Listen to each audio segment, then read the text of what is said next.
Hello, everybody. I'm Graham Elwood. Welcome to the Political Vigilante. We have a very special guest on the show today from Disobedient Media, Elizabeth Foss. And Elizabeth, how you doing?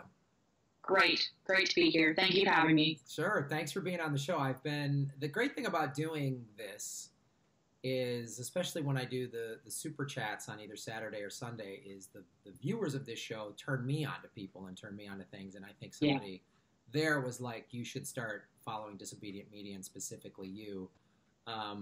So tell me a little Very bit. nice of them. Yeah. I appreciate it.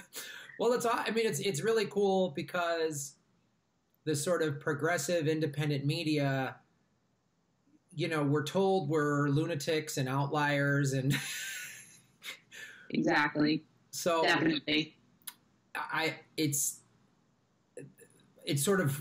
It fosters then this like, hey, once somebody sort of wakes up and comes into it, you like, oh, well, you need to watch this person and read this person and this person. Yeah. And I really love that. So why don't you tell me then, and everybody watching, obviously, what got you into doing Disobedient Media? And I know you have a Skype or a podcast or YouTube show or something like that. I have a YouTube channel just under Disobedient Media. Okay. And it's small. I literally just started streaming regularly in the last couple of weeks. But basically, the content that I'm putting onto that channel is just reading out loud versions of our web stories so that people who don't have time to read can go listen. But the reason that I got into disobedient media and independent journalism was just really organically and naturally at around the time of the 2016 election cycle and right after, and the way that that was all presented in the media. I think that really woke a lot of people up as to how deeply corrupt the media is. I mean, we all kind of knew that for a number of years beforehand, but that really revealed some real problems with media. And my background is an English lit major, and I just joined up with some law students who felt similarly, and we just got together, and we all live in different areas of the country, so we just had similar ideas. And so we just decided that we wanted to do a better job, if we possibly could, at presenting some truth, whether people wanted to hear it or not. And that was our impetus, and that's why we formed Disobedient Media. It's so funny how many people sort of have that. They're either like have that, or they have the Iraq War or something. Like there's I was too young for that by a few years, but yeah, there are a number of times like that when the mask has really been ripped off of the machinery that the mainstream media sometimes hides a little bit better than in those times. I think it's interesting too what this 2016 election did, because I think anybody who considers themselves on the left, whatever version of, liberal or whatever you want to call yourself, I think that woke a lot of people up there who went, wait a minute. A lot of people who are like, well, the Democrats aren't perfect, but they're so much better. And they saw just this blatant scam. And then it wasn't Fox News that was going after Bernie Sanders. It was MSNBC and CNN. And exactly. I think it was too, you just couldn't, you saw the lies of it. And then just now too with social media, people are like, well, wait, I went to a Bernie Sanders rally and it wasn't a bunch of violent millennial burn bros. It was like people of all ages, and it was a lot of women there because we were told only young violent males like Bernie, and then all women supported Hillary. Exactly. No, I went door to door for Bernie Sanders. I voted for Jill Stein after that. So yeah, no, that was definitely something that caused me personally a lot of anger, was seeing how Bernie was treated, and then also to see the WikiLeaks emails then revealing that corruption really was going on. That 1-2 punch was just a real kick in the teeth for a lot of people, not just me, not just us at Disobedient Media. It was a lot of people woke up seeing that. Yeah, and I think it's true that then that was the other thing. The WikiLeaks emails come out, and I remember being like, okay, well, smoking gun, so now some change is going to happen. Nope. Julian Assange is a Kremlin puppet and whatever, all this other crazy stuff. And you really go, wow. And I think it's sort of, I always call it sort of the Matrix moment for people when you realize when you see it, you can't really go back. When you see the sort of corporate things, you know, and like Rachel Maddow, she's fighting the good fight, and then there's an ad for Boeing on after her, and you're like, well, that's why she's talking about Russia for 18 months, because she can't sit there and say, why are we spending $1 trillion a year on the military? Exactly. Yeah, and seeing the Russian narrative, the Russian hacking narrative come up and be used to deflect from the content of the WikiLeaks CNC emails and desk emails, that angered me, not because I was supportive of Trump. I think there are valid criticisms to be made about his presidency, but that's a completely invented narrative. And so that's one of the reasons that Disputed Media has spent a lot of time talking about the false narrative that the Russian hacking story is.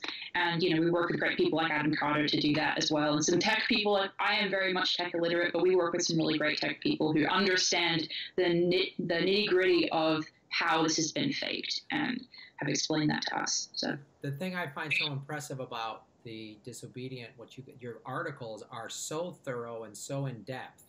And it's like, oh, wait, wow, I feel like I'm reading journalism. Like I'm so sort of caught off guard. I'm like, whoa, there's like facts and research and yeah, we cite things. Wow, yeah, I know, it's incredible.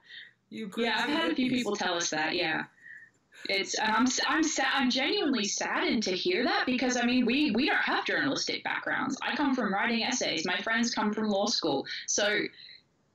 For us to be doing independent journalism better than the mainstream press is doing lately, I think that's really, really sad, you know? It is sad, and it speaks to a lot of things. Like I reference Chris Hedges a lot, and he talks about how every institution has been co-opted and corrupted by the corporate state, and universities are no different. So if you're a journalism major, you're kind of fed a sort of propaganda pamphlet, you know, and even if you did go to a good journalism school where you're taught ethics and research and all that stuff, if you want a job at one of the working for an outlet that's owned by one of the 6 multinational conglomerates that own 90% of exactly, all, they're going to tell you what to do, and that's that. Yeah, and all that thing too is that if you don't have a science and tech background, if your strength is humanities, journalism is going to be almost as difficult to get into and keep your job as being a professor in college is, in the sense that if you're not willing to toe the corporate line, then there are 100 people that can replace you. So I feel sorry for those people that are holding onto their paycheck to feed their kids by selling out. I think that's really an awful predicament for them to be in. But it doesn't excuse lying to the public, though. It doesn't. No. So, you know. So let me ask you this. Currently, what do you think are sort of the biggest issues? And I know that, I mean, like, we could sit here and each list 20 that are really significant, but what do you, like, if you were to, right now, the short list, the 3 to 6 ones that you're like, we really need to focus on this, if you can even narrow it down that much? Well, I think there are 2 things that I'm concerned about, and I'm just getting some playback, so I'm going to turn down my volume. I think right now the most important thing in my mind is independent media needs to stand up for Julian Assange. And I wrote an op-ed that I published yesterday on that. And I think that it's just a really critical moment with his situation, as far as the Ecuadorian government having made him not only a citizen, but a diplomat, and then the UK not accepting that or trying not to accept it. You know, it's just, and then the article that came out yesterday in The Guardian talking about his health being an issue. So I think that everyone who is anti-establishment needs to rally behind WikiLeaks and Assange right now. And that's a major priority because of the recent events around that. And I think other than that, I think another important one is discouraging people from following this line that some conservatives and Trump supporters seem to be pushing, that is pro-intervention in Iran. And I think that's a really important one that a lot of people aren't really picking up on the issue with that. And Caitlin Johnstone is one who's done a really great job talking about that. That's another issue. And other than that, I think the recent events with the FBI have been really questionable, and pushing the need for investigation into Hillary Clinton and the Clinton Foundation. I think all of those need to be looked at. And the Russian hacking narrative, honestly, is lower on my list because I think that it's already been debunked. And I think anyone who is a neutral observer and who looks at the facts that are presented by not only us, but other investigative analysts would conclude that it's been debunked. So that would be lower on the list of priorities. But that's what is in my mind at the moment. So what do you say to the people who immediately when Julian Assange's name is brought up say, oh, he's got rape accusations against him? Well, I say that I think that that's a great deflection from the fact that he has been the target and is the target of the entire American deep state. And that is the major issue there. I think that that accusation against him is something that, in my humble opinion, was used to assassinate his character so that people would not support him. And I think that I believe one of the accusers in Sweden actually retracted her claims. Yeah. And then obviously the Swedish government has stopped its investigation. And so I think it's a red herring. I think that the real issue is that he is being massively targeted, and that he and WikiLeaks has provided a hugely valuable resource to the public in fighting back against, what I call the plutocracy that we face. So I think it's immensely valuable, and I think it's worth fighting for. That's yeah. I think it's when people bring that up. Excuse me. When people bring that up, I always say, okay, if he is guilty of that, then he should be allowed to stand trial and let him. But I always say these questions. One woman retracted. Two, he said repeatedly, I'll stand trial in Sweden provided you won't extradite me to the United States, and the Swedish government refuses to do that. Exactly, because it's not really about that. It's really obviously not.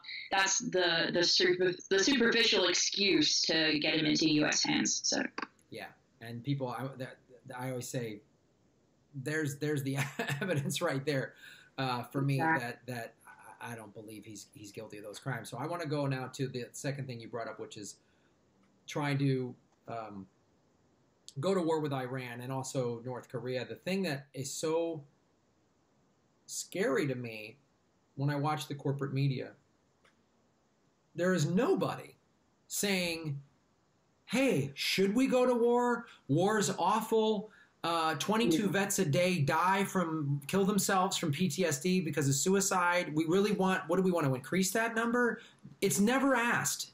They bring on some ex-military, some general, expert who is now paid probably a 6 or 7 figure income from a defense contractor, and all they debate is how this war is going to play out, and it's terrifying.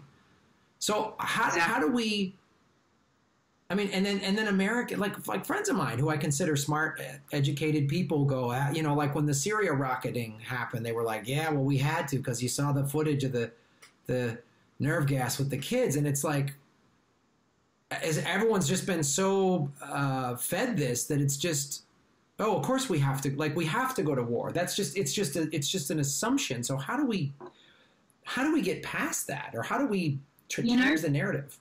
I'm no expert in activism, so I don't know how you would act on the issue, but I do think that the first step is to raise awareness of the fact that that America's, to a large extent runs an economy of death. And whether that's, arming Saudi Arabia, whether it's intervention in countries that we shouldn't be intervening in, I think people have to be woken up to that reality that that's what we do over and over and over again. It's not about the specific instance, it's about this trend. And the thing that goes along with that a lot of independent journalists have done a really great job talking about is that this is not the Democrats or the Republicans, it's both, and it's the machinery that basically controls them behind the scenes. Whether you want to call it the deep state, whatever you want to call that doesn't have a political allegiance, and it doesn't change when the politicians are out of office. So, recognizing that those are the issues that we're looking at is the first step. What you do after that, I don't know. Well, let me ask you this question then, because when you know, and I very much agree with you. And when I think about these larger issues of, you know, the deep state, or like you say, the military, industrial, the Yeah, whatever. yeah. I feel like all of those terms are so cliche and overused. I wish there was a better word for it, but I haven't found one yet. So I don't know. Yeah, forgive me for using that one. Maybe the American Empire. I don't know, but yeah, something. When you see those, and you see how the machine really works, and as you say, there's one party, there's one corporate party in this country. Definitely. And there's a little Republican wing, you know, and a little Democratic wing, and the rest of it is just war, oil, big pharma, you know, telecom. How do you, as somebody who covers this, because I ask myself this a lot, especially when I did that video on your article about the child sex trafficking. Yeah. How do you cover this stuff and talk about this stuff and be an advocate for this stuff without it affecting you on an emotional level? Well, it does affect me on an emotional level, absolutely, and it's really horrifying to get into those topics. But the reason that I do it, and the reason that I've written about those types of topics a number of times, is because the silence around those topics angers me more than any emotion and suffering that I might have looking at the facts around it. And it makes me so deeply angry that not only are they just ignored, but when they have been addressed many times, it's been completely dishonestly, and they've the corporate media, the establishment media, has consistently smeared the reputations, as you mentioned in your really great coverage of that article, smeared the reputations of valid, witnesses to this type of abuse. And that doesn't have to be just Greg's experience. In my article on Dutroux, the reputation of a woman called Regina Loof was also the same thing happened. You know, separate country, decades in between those experiences, but same pattern. So, and I think it's the thing that's obviously the people that are discrediting because they're protecting those in power for the most part. Yeah. But it's also it's just on a cultural level with regards to abuse, just on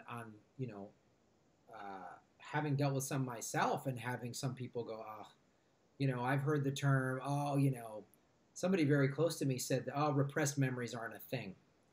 And I was like, well, the lawyers for the archdiocese say the same thing when they're trying to protect themselves from lawsuits and spending money. Exactly. Yeah. Yeah, and I agree that I think for me, I try to find breaks, and I try to, I joke about it, but it's a real, like I always say, usually when I do my super chats, I usually go surfing beforehand, and I always say I was surfing with Putin. But that's the thing, like I need to be in the water. I go on my roof every morning and I meditate and I do yoga, and because I kind of have to, because even that story that the child trafficking, I saw the headline and I had to be like, oh, okay. Yeah. I was like, and I remember I recorded one story, and then I looked at the clock and I thought, okay, well, the sun's going to set. So I went on my roof and I watched the sunset. Like, oh, this is beautiful and nice. And just was up there for 10 minutes and then came down and did it. And then had to stop and get something to eat. And it's, but for me, like you say, I think the motivation of giving, I need a voice. People who aren't spoken up for need a voice. And exactly. Yeah. And nobody else is doing it. No one.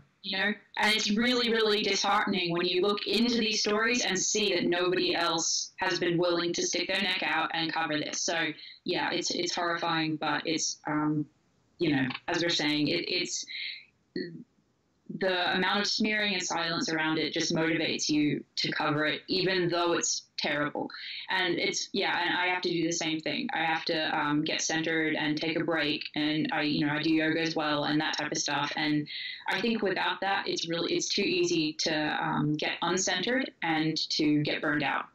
Definitely. Yeah, I remember I think the thing that sort of I know I need to take a break, but then also the needing to speak up for people that aren't being spoken for is what motivates me when this sort of apathy voice goes, dude, just it's too much. Check out. Yeah. You know, Definitely. like I remember I did a video on the two witness rule that the Jehovah's Witnesses have, which is a rule designed to protect pedophile priests.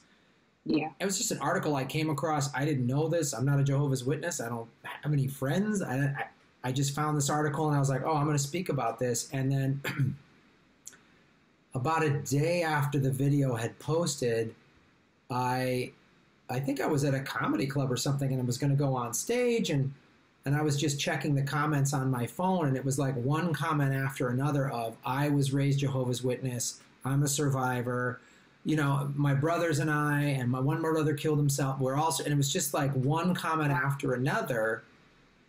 And then someone on Twitter, like I didn't know there's this whole ex-Jehovah's Witness like group that's fighting to speak out about this. And someone tweeted, hey, a non-Jehovah's Witness did a video. And I was just like, yeah, I've never heard of that either. That's interesting. I've never heard of that specifically. So that's horrible. Yeah, they came up, the Jehovah's Witnesses wrote a law because adults were coming forward saying I was molested when I was a kid. And so the Jehovah's Witnesses said, well, you have to have two witnesses. And yeah, we all know abusers love having witnesses around when they commit their abuse. So it's just like, oh, wow. So, yeah, it really isn't. So they just literally wrote this law within their church. And then they're so insulated, like the Catholic Church. They've infiltrated government in Utah, and so there's nobody prosecuting. And as it's the same template as your article that I talked about, it's the same template as what the Catholic Church has done, what Jerry Sandusky did, and how Penn State football is this giant. I mean, it's a hundreds of $1 million brand name, and it generates so much money for that university and all the alumni and everybody involved. And so you can see why Sandusky, his first, I think, accusation was like in 1998 or something, and it was swept under the rug, and Paterno and everybody knew. And you just see it's institutional, and it's a little terrifying. Definitely.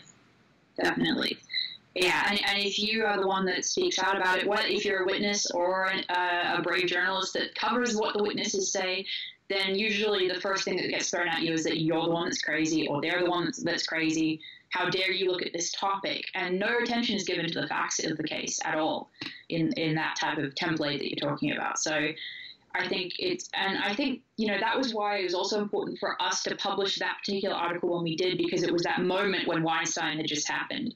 And I really wanted to get in people's brains that if we're going to listen to women that have been abused by, adult women that have been abused by adult men, then we equally, of course, need to listen to children.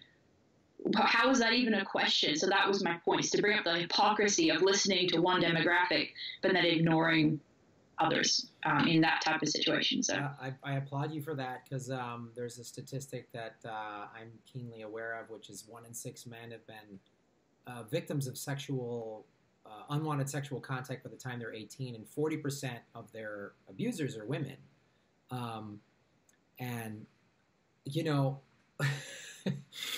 bringing that up is some people view that as like, oh, you're like, it's not a fight. It's not like we're going to have a battle to see who's worse, It's just like, let's give everyone a voice. Like anyone that's been a victim of violent or sexual assault, especially as children, needs a voice, because there's so much shame around it. There's so much anger and pain. And that's why people are called survivors, because many turn to drugs and alcohol, or suicide is very high in that. And so it's really important to have this conversation. If it's going to be Me Too, like Me Too, there's no gender in there.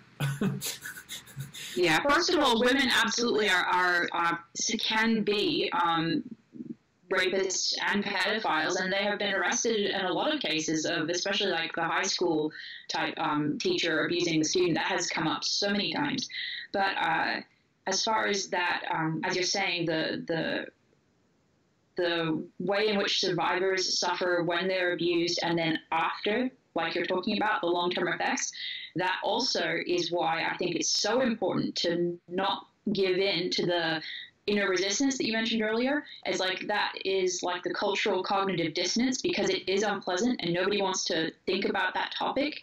But it's so much worse for the people that have been through it that it would be totally unfair to give in to my comfort as opposed to recognizing this issue. So that's what I think also just the public in general has to realize, is that yes, it's unpleasant, but it's more important to hear what these children have been through.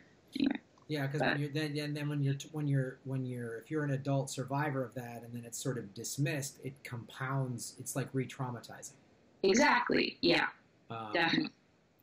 Well, as we're about to wrap up, this has been a really awesome discussion, and it's in this year of doing this show for me, I'm meeting all these amazing people such as yourself and finding places like Disobedient Media. So what would you say to anybody watching that's like, what do I do?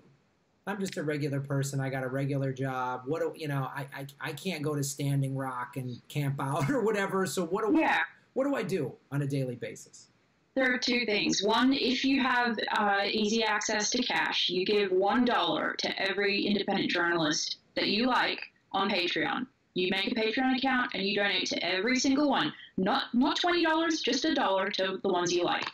Then the other thing that you do to directly combat censorship in your home, on your phone, on the way to work, on the bus, you share all of your favorite journalists, independent journalists, on social media, whether it's Facebook, Twitter, Steam it, whatever. You share it, you like it, because what that does is that is the word of mouth that you mentioned at the beginning of this discussion when you said, oh, I'm learning about all these great people. Well, that's because we're all censored, and that's why you don't hear about us, and the way that you do is through this grapevine. And so the people that are aware of all of us as indie journalists, they have to be the ones that are like the ground troops, spreading our names around and our work around if they support it, if they like it. So that is right now, that is the most effective thing any person can do without any money whatsoever, is just to retweet, just to share. So Excellent. Well, I encourage everybody watching this, if you have not gone to Disobedient Media, please do, and watch your YouTube show and read your articles, because they're awesome and it's what journalism should be. Thank you so much. That is the biggest compliment anyone could give us. Really, that means a lot. Thank you so much. All right, excellent. Thank you for being on the show, Elizabeth. My name is Graham Elwood, and thank you so much for making Gotham great again.